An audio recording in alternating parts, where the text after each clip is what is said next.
Do you really want him? Or do you want me?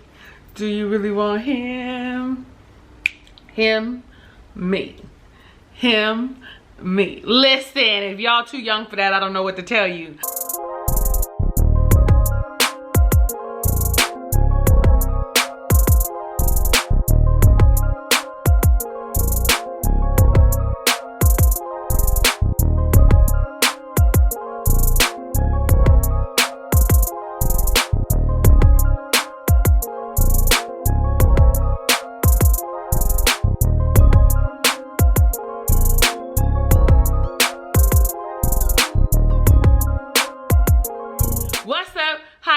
Ray of Sunshines. I am your girl Talisa Rae, lifestyle coach. We are reviewing Married at First Sight season 11 episode number 3.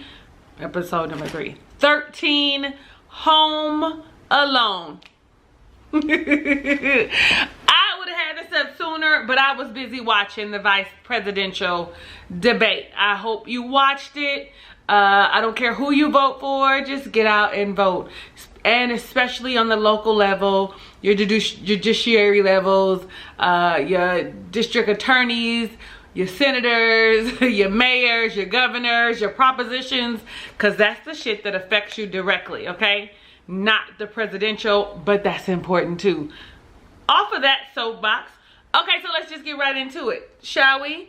Quarantine is in full effect.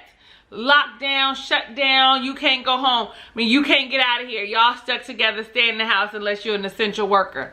Y'all remember that? Back in March? You having flashbacks?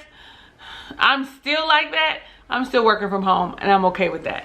Anyway, so production is shut down. The couples have to record themselves. I don't know which one of y'all said it last week, but y'all thought that the reason the episodes seemed to be so boring is because they have been trying to find stuff to piece together and had drawn it out. And so it makes perfectly good sense to me. You guys were right, whoever that was, kudos to you. So during this time, there's no guidance. Pastor Cal's like, there's no guidance and couples were struggling. They have been struggling the whole time. So they're saying we're in like day 73, which makes it 10 weeks, 40 days and around 40 days-ish in quarantine. So we're at like week 10 or 11, 10 through 12. Let's just say that way it covers a lot. But if you divide 7 into 73, it gives you 10 in a few days, right? Simple mathematics. Nevertheless, decision day has passed. Couples are in trouble. I mean, everybody except Amelia and Bennett, so it don't matter where I start or where I begin. Let's just go ahead and start with who? Amelia and Bennett. These two are crazy. They're talking about the rats is out in the quarantine, in the quarters, and they're thinking about getting a pet rat. These two, listen, I have a serious phobia of rats, okay? That would have caused my relationship to be over.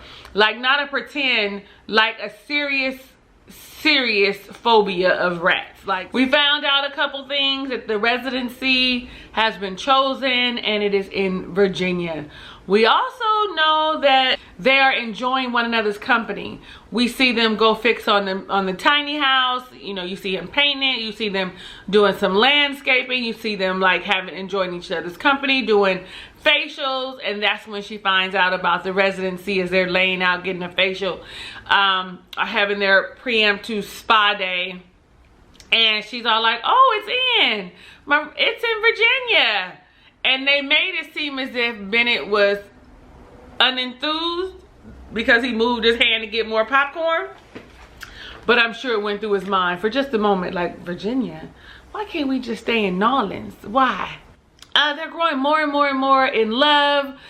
This is the first time we have seen Dr. Pepper all season. And I really like Dr. Pepper, but she ain't showed up. Okay, this is the first time she actually looks a little ragged and worn down herself, because it's the first time and they're recording in quarantine and you know she probably can't get her grades done. Okay, listen, so Amelia meets with Dr. Pepper And she is like over the moon about her relationship with Bennett, Amelia that is. However, so is Dr. Pepper. They are talking about how well things are going, how they're getting to know each other, how he's her world right now since they're in the middle of quarantine. And the only things that have come up as problems are children and the residency. Dr. Pepper always provides just a tad bit of insight or speaks to things that we say plain. What she said was, so Amelia, we know that you are very agreeable. You need to tell Bennett what it is that you want. We know all she does is smile and look at his dreamy eyes in his face and says how beautiful he is. And now we know that she wants to have his baby sooner than later, like in 1 to 2 years. And Bennett's all like 5 years. 5 years. She's like 1 to 2 years. Her clock is starting to tick like I guess most women's do. Yeah, I guess like most women's do. Anyway, and she wants to have a baby, but girl, you in residency. You don't want to, oh, you trying to be like your mama. That just hit me. You trying to be like your mama. Get pregnant while you're in residency. The light bulb just clicked on because you know her mother got pregnant with her while she was doing her residency.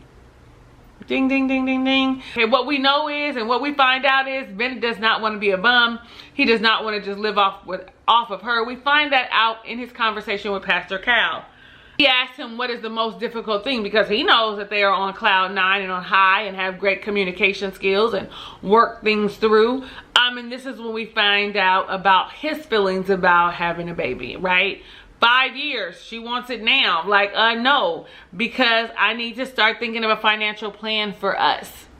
Like, he is a free spirit and a creative thinker, but he wants to make sure that there is something in line. And as smart as he is, I guarantee you by the end of 2020, he will have passive income and active income, okay? So much so that it is going to be passive while he is in Virginia because he does decide to go both ways. Look, I'm getting beside myself, but we might as well keep going. That he decides to split his time between Virginia and New Orleans, or Richmond and New Orleans, which is great, and Amelia is overjoyed. So really that's probably pretty much it, because when Pastor Cal asked about the residency, Bennett said, I just fly by the seat of my pants. And so him deciding to split his time was perfect. I also like that during their time they had a conversation and Amelia said, listen, I understand your point of view. You want to make sure that you have your ducks in a row before we have a baby. And I admire that, I honor that, I respect that, and we will go with that. We will compromise. All right, let's talk Amani and Woody, shall we? When we first see them, he's snoring and she's filming him. And he's snoring, and when he wakes up he kind of poses for the camera. His response is entirely different than that of Brandon's, okay? Y'all remember Brandon. So when he wakes up to beautiful Belgian waffles with all the fixings and strawberries and stuff on it. And we see in the confession diary cam that Amani realizes she loves him and that it is now time to share that with him. That she got some gifts for the different senses or whatever. And I thought, you know what, it's about time. We knew you loved him, but you were scared, and rightfully so. You didn't know that man, girl. But sometimes love creeps up behind you. Sometimes love creeps up on you and you were like, I didn't expect this. Just be cognizant, just be aware, just continue to communicate, and you're gonna be just fine. Just fine, because you guys do already work as a collective, as a unit. You are compromising and committed and communicating and are concerned and collaborate. Like, come on, I can give you all the C's, and they are doing it in their relationship. She says, I love you, and then they show us a snippet of 2 weeks later. Baby, let me tell you something. She's all like, I bet you got a lot of hoes. There's some hoes in this house. There's some hoes in this house. Listen, I'm sure. Let me see your DMs. And he gets all offensive. And why do you want to see my DMs? Let's just look at this for a second, shall we? He's all like, it's an invasion of my privacy, and she all like, why I can't see. There's some things that come up for me when I hear this. Like, now her insecurities are showing. She was like, I was just joking. We all know that there's some truth in jest. She might have been for real, like, there's some holes in your DMs I want to see. Let me see your DMs, right? Those are her insecurities showing. Even if they are prior to this social experiment. But those are her insecurities, because now I just opened myself wide open, busted wide open my heart and said, I love you. And now I'm sitting here thinking, you are an attractive man. The ladies love you. You are charming. You are funny. Right now, you everything to me. So why wouldn't they be busting down the doors? So for me, I'm looking at her going, okay, so here's where she's insecure. Because of course she's been hurt. Remember, the man she dealt with before was married. Okay, married and having a whole relationship with her. But in that same breath with him, what are you hiding that you can't be like, girl, you know it's people in my DMs, but I'm with you now. Okay, listen. I personally feel like it is my responsibility to reassure my husband, especially if he has not done the work that I have and is secure and confident in himself. I ain't marrying nobody that's not secure and confident in themselves, because I mean, look at all of this. Okay, you're gonna be a little jealous sometimes, and so you're gonna have to be able to check that. But in the same breath, I felt like an easy response would have been, yeah, there are people in my DMs from before, from previous, but I'm yours now. You are with me. We are together. To me, that squashes everything, and is what I used to say to my husband all the time. That's how come I have it down pat, right? I used to tell him, I'm your wife. And that's really all it boils down to, because she probably got people in her DMs too. Y'all tell me this. Do you feel like it's an invasion of privacy? Do you feel like once you get married, you still have these kind of secrets to yourself? Let me know down below in the comments. Because what I think is, you still have your individuality and you guys come together. You know, it's not two people coming together as one. It's two people coming together as a pair. There's a left one and a right one, which makes one pair. AMANI meets with Dr. Pepper. She tells her about the whole DM incident because that's the one thing that big argument that they had that had been recorded. You know, she was just talking about how well they communicate and that they seem to work out everything eventually, that they have these conversations and they work through them. Her biggest issue though right now is trying to stay in love. How do you keep the love going? How do you keep this phase of their relationship active and excited and you don't get bored with one another? It's constant work. It is intentional work. It is intentional effort put in on both parties. When one person starts slacking and it's all over, it is a collective effort. It is collaboration. It is wanting to be around you. It is all of those things. Now, she did say that she was joking about the whole DM incident and that he jumped to conclusions and that he would agree to it now. I don't know. He might have jumped to conclusions, but I think that one was correct. He had a cord on his ankle because he came right back up. I really feel like she may have had a more mature response, but would have probably thought the same thing. Like, yo, you ain't trusting me? Yo, what's up with that? I don't know about this. I don't know, y'all. Oh, I'm sorry. Their biggest issue is kids. He wants kids now. She wants to spend time getting to know him more and enjoying this honeymoon phase and not have complicated with having a child. And we talked about this on our collaborate live review last week over on Chloe Johnson's channel, and we said that it would be better for them not to have a baby right away. Okay, wait a little while, keep enjoying each other's company, travel a little bit, hug up on each other, because once you have a child, it changes the dynamic of everything. Number one, the mama's tired. She really don't want to have no sex, so she always got some baby on her tit, baby crying, rocking the baby, taking the baby to the doc. It's a lot of work, okay? So enjoy your wife by herself. So Pastor Cal and Woody talked, And every time Pastor Cal talks to the brothers, they always give me like the homeboy vibe, the friend vibe, the uncle, that's my uncle vibe. You know what I'm saying? Like, oh, it's the big homie. Like, we could really have a conversation. And he brought up the DM thing, and he was just like, you know, sometimes I just let things go and say you right because I have a short temper, and I don't want to keep harping on things because it's going to bring it out. I don't want to beat a dead horse, so sometimes I just agree with it and go ahead and go along. And Pastor Kyle says, well, that's not always a good thing because it could resurface later if you don't deal with it now. His advice to them was to make sure you keep the lines of communication open between the two of you so that you can continue to have this healthy, happy, successful relationship.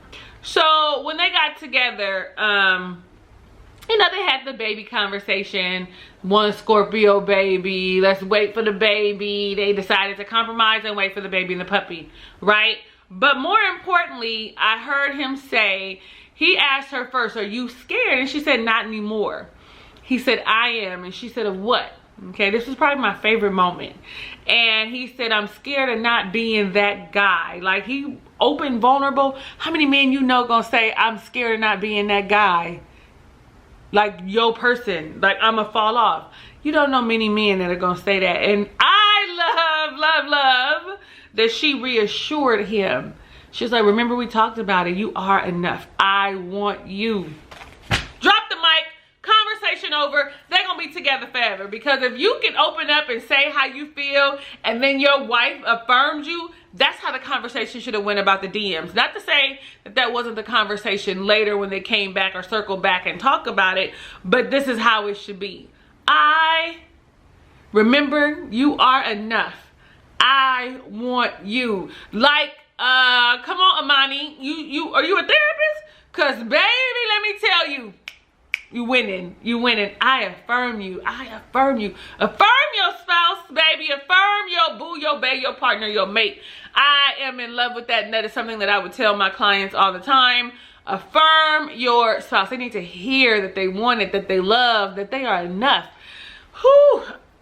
Y'all already know this is long. Y'all saw the minutes already. Y'all saw I say X amount of minutes, so we just gonna go with it. I mean, truth be told, these last three couples all have had some kind of issue or all made us proud and clap our hands. Right now, we just gonna keep going with it, and we're gonna talk about Christina and Henry. As boring as they were, there was some spice. Okay? Henry is working from home. I didn't say nothing about Amani and Woody. I believe Amani and Woody are both home, as well as Amelia and Bennett. If I'm wrong about Amani and Woody, let me know down below in the comments. Because I'm trying to remember what Amani does. I don't think she's an essential worker or is required. Nevertheless, we have Christina and Henry. Henry is working from home. He, remember, is a healthcare administrator. He's not an essential worker, but he ICUs and you need more healthcare workers, so he's finding more people to work. So he's getting up every day and going to his house, his old apartment, and working. Okay, remember Christina's a flight attendant, so they ain't flying. If it ain't necessary, they ain't flying. Okay, so we see Christina. She's at home doing what we all did. Cooked, cleaned, reorganized, create. I mean, we did everything under exercise, not exercise, binge watch all the shows. And some of us are still doing that because there's nothing really to do in the evening. Some places where some of you guys are all like Georgia, y'all all the way open. California is now starting to open back up. Okay, anyway, Henry makes mention that they're spending more time together, watching TV together. But Christina is stressed out about her job and about her family. Most people were. Anyway, it was Henry's 35th birthday. And a friend sent a cake via, you know, mail or carrier or whomever. And he let it be known that Christina had forgotten his birthday. And had the shoe been on the other foot, she would not have been so understanding. Furthermore, as I think about it, I'm all like, she could have just been like, happy birthday, Henry, I'm so sorry. You know, turned on some music, made some food. Like, neither one of them have any creativity. Both of these people are just like stuck, boring, bored. And then I think it's the next day, she goes out for a walk at 2 in the afternoon and does not come back until 3 a.m. Now, we know what she had on wasn't a walking attire. What kind of walk you went on, and where'd you walk to for all that time? And you saw him say the same thing, like, well, where was she going? Well, Christina ends up talking to Dr. Pepper. Christina says to Dr. Pepper, Henry is always gone. He's never here. And when he's gone, you know, he goes to the grocery store twice a day. He goes to, you know, goes over to the apartment to work, and he passes all these places, and he doesn't think of me at all. Like, oh, I think Christina would like these flowers. Oh, this would be nice. Oh, she might be hungry. Let me get her this food. This is her favorite ice cream. Like, I understand that, but hold on. Dr. Pepper, honey, always comes through with the answers, and I feel like she should have been there sooner, which again brings me back to whoever said that before about them stretching out them episodes is true and correct, because she would have been there by now and would have gotten them together, because she asked her straight up, well, do you think that you are being vulnerable and open and creating that space for him to share with you? Have you shared with him anything? And all the time I'm yelling, no. She don't say nothing except for she had ADD or ADHD, alphabet soup, whichever one it was, that's what she had. Other than that, she ain't said nothing. So, you know, Dr. Pepper gives her an exercise in intimacy and being able to connect. When you're talking to him, hold his hand. Reach out and touch him. We all know that when you like somebody and you talking, you touch them. That connection, that human connection says, that touching says I'm connected to you, makes you want to open up, makes it warm and inviting, and like, oh, they're really interested in me. What does she say? It breaks the distance between the two of you. So Henry talks to Pastor Cal. He said that the top issues that they were facing is that they have nothing in common, that they sit in silence. That sometimes sitting in silence, it takes an hour to an hour and a half for someone to even say anything if they're in the same space together. He said that there is a pattern of dishonesty that I have noticed, and it is preventing me from opening up. Now, we always all said that he's talking to everybody but Christina. Why is that? Well, now we know why, or what his reason behind this is. He said it started with the lie about her living situation, saying that she lived in the Central Business District, and then that she lived in an Airbnb, and then this opportunity came along, so pretty much she ain't got nowhere to go, that she's homeless, okay? And not only does he see that, but the story is corroborated, you know, with other people. And when I think he says other people, I think he's talking about like the other people in this experiment with them. So Pastor Cal said, so you have you said anything? And he's all like, no. Pulled his coattail. I don't know if I can, you know, and that's not part of who I am, or whatever that shit he says. Oh, he says I can't, and I don't think I can change it. Pastor Cal is pretty much like, bullshit, because here you're articulating yourself very clearly. I understand what you're saying, and you should give her that, so that you guys can really see if you connect. So when they get together and they start having a conversation, he tells her, your living situation brought up red flags. You lied. And Christina's like, what? What? Like, I don't understand. What? You are jumping to conclusions. I never said that. And he's all like, yeah, you did. Instead of just asking me, you're jumping to conclusions. She starts crying and shit, and just is like, we just really speak different languages. Like, I'm all like, okay, are you crying because he caught you in a lie, or are you crying because what? This is the first time you're hearing about it? Are you crying because it's a lie? Like, what are all these emotions? Because you have been emotionless. And when I think about her conversation with Dr. Pepper at the beginning, she wasn't really even focused at the beginning. You know, she was looking around up, like, and maybe that's part of her condition with ADD or ADHD, whichever one it is. Henry's like, you know what, well, we should, you know, well, let's see if we can move forward. And she says, no, thank you.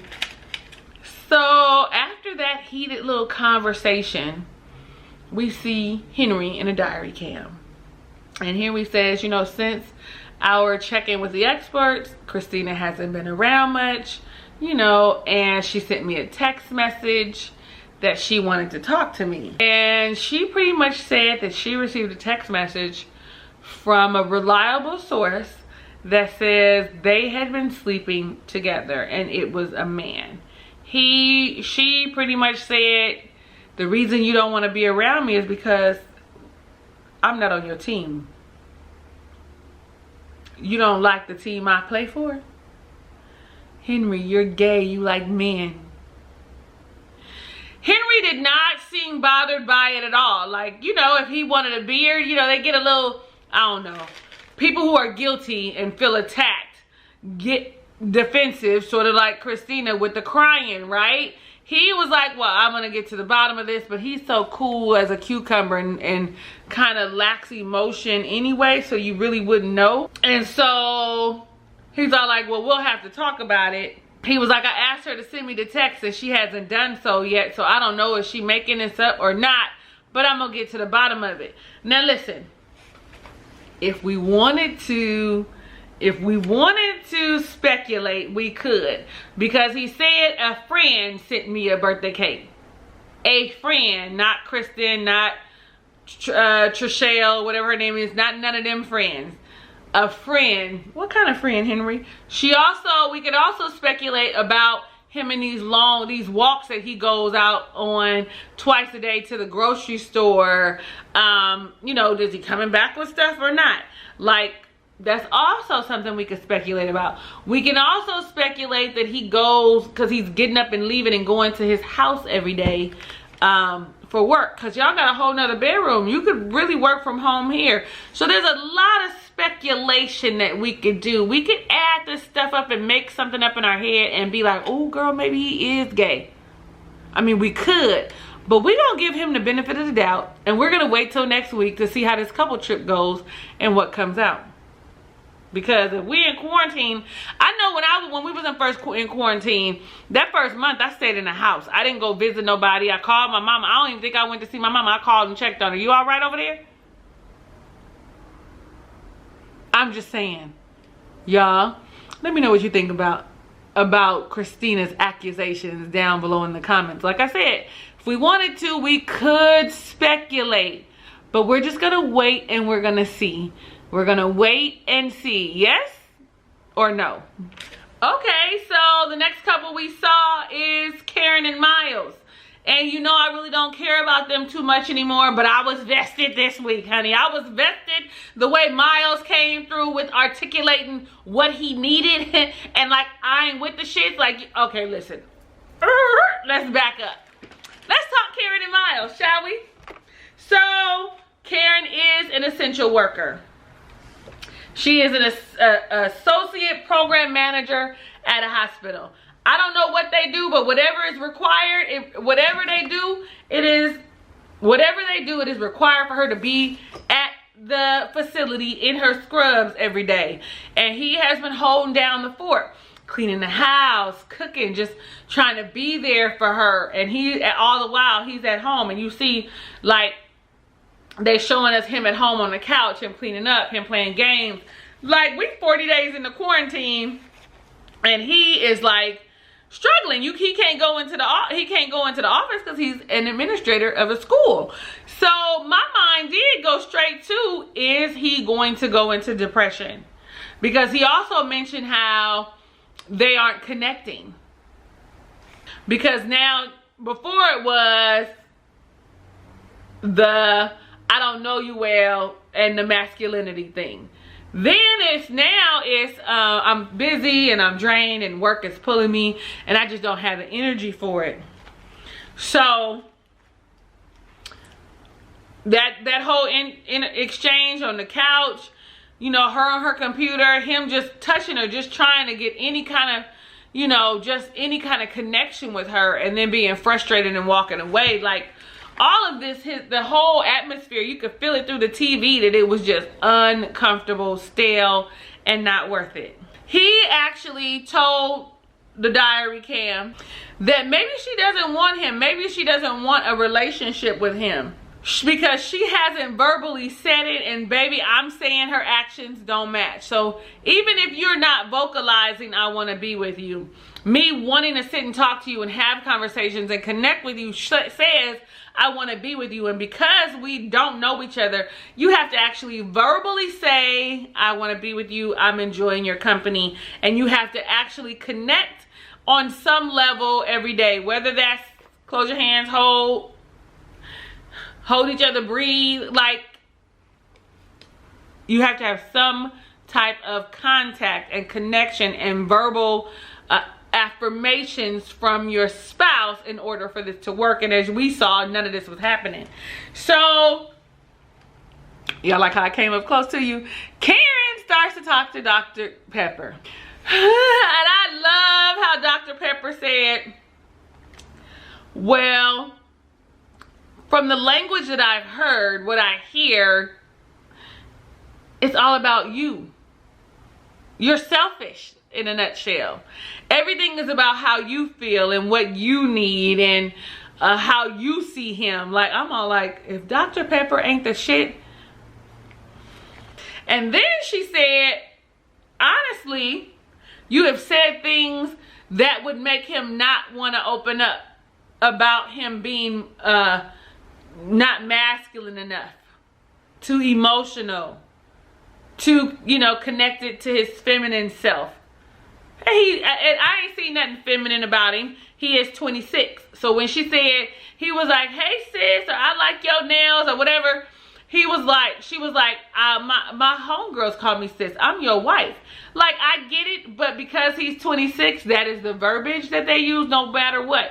Like, my 24-year-old son, he'd be like, bruh, talking to me. And I'd be like, listen, I'm your mother. Like, I know we cool and everything and you can talk to me about everything, but don't call me bruh. So because they have some differences in the way they communicate with as it relates to their age, she just has to articulate, okay, I don't like when you call me sis because I'm your wife. But he can't call you babe. He can call you killer. So call her killer. Shit, like. And I be thinking killer like, bitch, don't kill my vibe. Like, you killing everything when I think killer, okay? Then I'm all like, she said, I don't want him to suppress his feelings. I want him to open up and I want him to talk to me. And I'm all like, no, you don't. Because when he talks to you, it's too much emotion. You're not used to a man with all these emotions. You're contradicting yourself. I'm really hoping that you watched this and thought, oh, I look stupid. Oh, this is too much. This is a good man. But honey, listen, we saw some of that shell crack when she said that he said to her that you aren't trying, and I don't know that you want me, that you aren't putting any effort in, and if today was decision day, I would say no. I was like, if Miles don't fucking tell her the truth and what it is, like, yeah. And then they panned to the little conversation that was had, and she was like, you act like you will know. She was like, you want me to fall over you and be all up under you. She said in that little conversation or that little clip, like, if I'm not falling over on you or cuddling you, you act like, you know, that's how you show, I need to show intimacy. And he's like, that's not fair, Karen. Because really it's not fair, Karen, because you don't show any type of affection to him. When he went to kiss you on the cheek back after you kissed him to leave, you ran off and didn't want him to kiss you. You don't like him, and now you crying because your hand is showing. You need to feel what he feels. And I'm glad that he was like, I can't fuck with you. This ain't it. You got to do better than this. I'm really proud of him for expressing himself this episode. I really am. He could have did a little more, but I am. So when he talks to Pastor Cal asked Miles, so what did you expect? He said, I thought that we would get to know each other, you know, learn more about each other since we'd have all this time, just us together. But it's no fun. There's no affection. There's no communication. There's no quality time. We're not doing any of those things. And Pastor Kyle said, well, is there any intimacy? Miles, none. No sex. No hand holding, no more kissing, because they, you know, they had one or two little funky pecks, but none of that. And right now he doesn't feel like, he feels like he's wasting his time, and that she may not be capable of loving him how he needs to be loved, which is pretty much through showing affection and some quality time. This is where it came up about the conversation in the kitchen, and I wrote, she said that he needs her to fall all over him, and he's speaking up, and I'm all in. He said, I want to feel like I'm in a relationship, and I don't currently feel like I'm in a relationship. I'm so proud of the brother opening his mouth and saying what it is, calling a spade a spade. And he brings up to Pastor Cal about her talking about his masculinity. And he was like, I was angry. He said, hell, thinking about it, I'm still angry. Like, she wants me to, these boxes to be checked about what masculinity is. And Pastor Cal hit it on the head when he said that Karen needs to get rid of the fear and the traditional views of what masculinity is. Because like Miles said, he is a forward thinking man, a progressive thinking man. And so when Pastor Cal said, so if today was decision day, what would you say? He was like, man, I don't know. I don't know. Well, when they have the conversation, the only thing I noticed was Karen's body language, which was her arms were folded up, which was, I'm closed off to the conversation. Like, it's almost like she came in, sat down at the one end of the couch, and he took up the space in the middle, because I think she wanted him to be a little further. Like, I don't know why she's so closed off to him. She doesn't like him. What's her name? Dr. Pepper has said, you need to learn to open up a little bit more, because I would hate for you to miss out on a good guy. Karen said some shit about she thinks that she can, once, she gets to know him and all that shit, that she feels like she can give him what he needs. I don't think so, because if we would be seeing glimpses of it right now. And all we're seeing are glimpses of a prude, someone reserved, someone very cautious. And it's okay to be all those things, but I think that she's taking it to an extreme, because she's not happy with self and where her life is. The previous guy really fucked her over, and she really needs to heal from that. That's what I wrote. But the only reason they were good to me was why? Because Miles said, I don't think I could deal with this. I ain't getting no kisses, no rubs on the legs, no nothing. Let's talk about Brett and Olivia, our final couple. And I'm glad that they're last, because there is no more. I guess I better let it go. Let it go, baby. It looks like another love TKO. I'm glad they called it quits, because it's painful to watch, just like Christina and Henry, and Karen and Miles is painful for me to watch as well, because he's putting in so much effort, simping, and she ain't doing shit. But let's talk about these two, shall we? Olivia, we know, is a nurse practitioner, works at a hospital, which makes her an essential worker. He's not. He works for the government. They closed. They was like, oh yeah, no, we closing. If you could work from home, you can. Out here, if you could work from home, you did. But we closing. He was just like, pretty much talked about a pet peeve of his. Like, if we're watching the movie and we're spending time together, and you're on your phone looking at your phone that says that you're not interested and that you don't want to be here, that actually does speak volumes. It doesn't just talk about you're not interested in the movie. You're not interested in our connection and what's going on between the two of us, because it is considered quality time, and we should be laughing and watching the movie. And if I watch your stupid love goofy movies, you should watch my sci-fi movies, right? It's even exchange.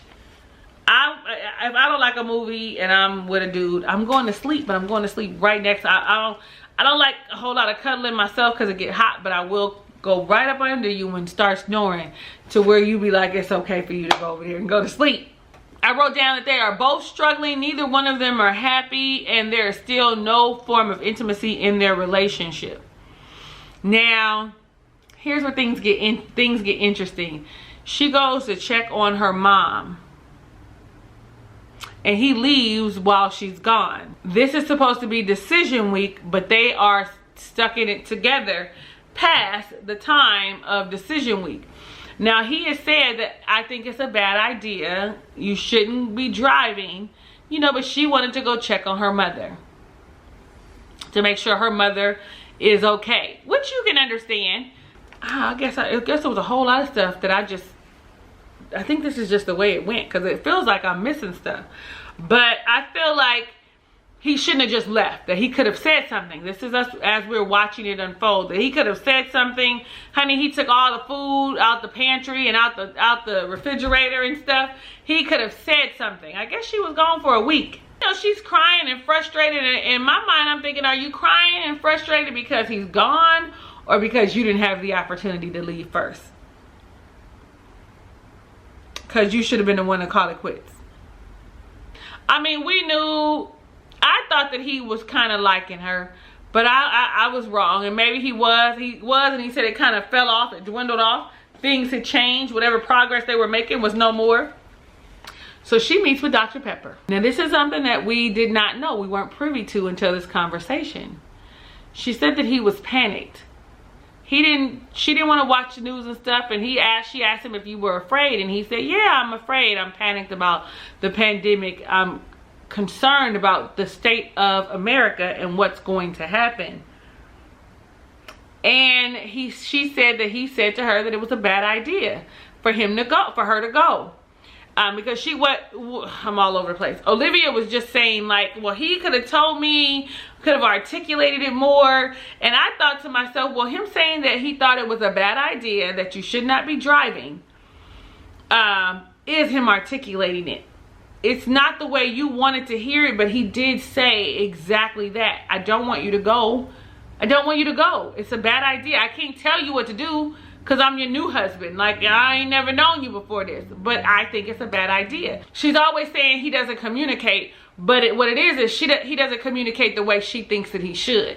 He doesn't speak the way or articulate how she would like him. We also see that there was a phone conversation that they had. He said that he was moving his things. And she said, you said some things, not all of your things. Was it her to say that there's no... Oh, he said that there's no need in continuing because there are fundamental differences between the two of them. He said that to her over the phone. And I'm so glad that Dr. Pepper asked her, what part did you play? And if you notice, she doesn't really say what part she played. She never takes accountability.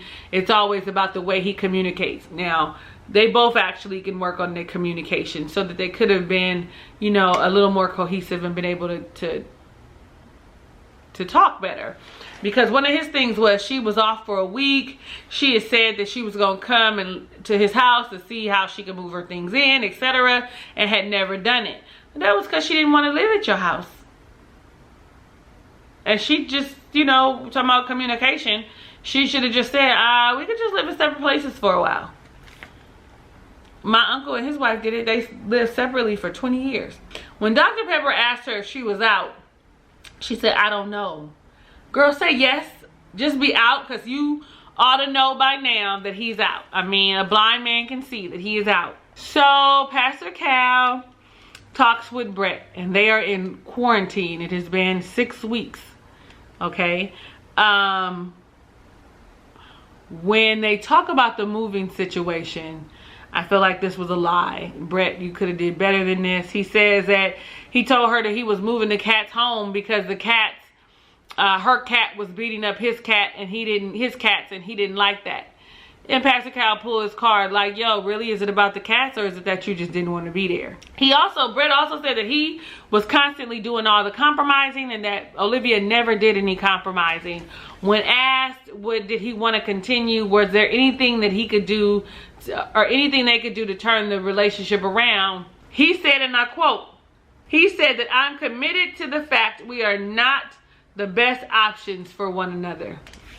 No, I don't want to continue, Pastor Cal. What I look like? Okay, so then they get together and they start having a conversation about, you know, because I thought they were going to recover when they went and sat down. I thought that Brett might have changed his mind, had a change of heart. But when you're sitting there with the Ice Princess, you don't. And he's sitting there too. I don't know what you want to call him, the Joker. You wouldn't have no change of heart. Neither one of you would have a change of heart. But I think that Olivia was willing to try because she wanted to be married. She wanted a companion. she could find somebody that just wants to be her friend and not have sex with her and travel, because that's really what's happening. So he starts having a conversation and he starts running it down about kids and her career, and she's like, it's not my career, I just wanted to travel. I didn't say I didn't want kids. And I was like, we all know that you don't want kids, Olivia. And he picked up on the fact that you don't want kids, that's not in the cards for you. Anytime kids were mentioned, you had something to say. It's okay not to want kids, just don't lead nobody on under the pretense that you do. She asked, is there anything that we can do to have our relationship go in the right direction? He said, no thanks. That pretty much ends it. And this was a long one, y'all. Sorry, not sorry, because I had a lot I wanted to say. Y'all let me know what y'all thought about this episode down below in the comments. We knew that Brett and Olivia would call it quits. We just thought it would be at the 8 weeks, but because of the quarantine, it was lengthened, right? And so it's a no. They're done. It's over. No more. You don't see them on no couples retreat. They are the Mindy and Zach of this episode, or of this season. So running it down, Christina and Henry is a no. Karen and Miles for me is a no. But it looks like they both might say yes, or Karen might say no. I don't know, but I'm saying no because I don't really care. Amani and Woody are still yes, and so are Amelia and Bennett. Listen, I'm excited about next week and the couples retreat because we only have 2 weeks left, which means next week couples retreat and then the final decision, and then we getting a finale, not a finale, but a reunion special, I hope. Anyway, y'all let me know what y'all thought about this episode down below in the comments. It is late. I am trying to get this up for Friday. Yes, Friday, because it's already Thursday. It's just what it is. I am your girl, Talisa Rae. Thank you so much for watching my review of Married at First Sight, Season 11, Episode 13, Home Alone. If it is your first time visiting my channel, have you already clicked the subscribe button? Yes. Now you're clicking the notification bell? Yes, I really want you to be a ray of sunshine. So also give this video a thumbs up because you like me and I know it's real. Share with your friends. I know we only got three episodes left, or 2 episodes left, including, I know we only have 2 episodes left, but it's not too late for people to join our family and become a ray of sunshine, okay? They can click the subscribe button. They can go back and watch all my reviews, and guess what? All the ones in the past, y'all can rewatch them too. They already up. I love you in real life. I want every good thing that God has in store for you, even if you don't know what that is for yourself. Hugs and kisses and lots of love. I'll catch you on the next review.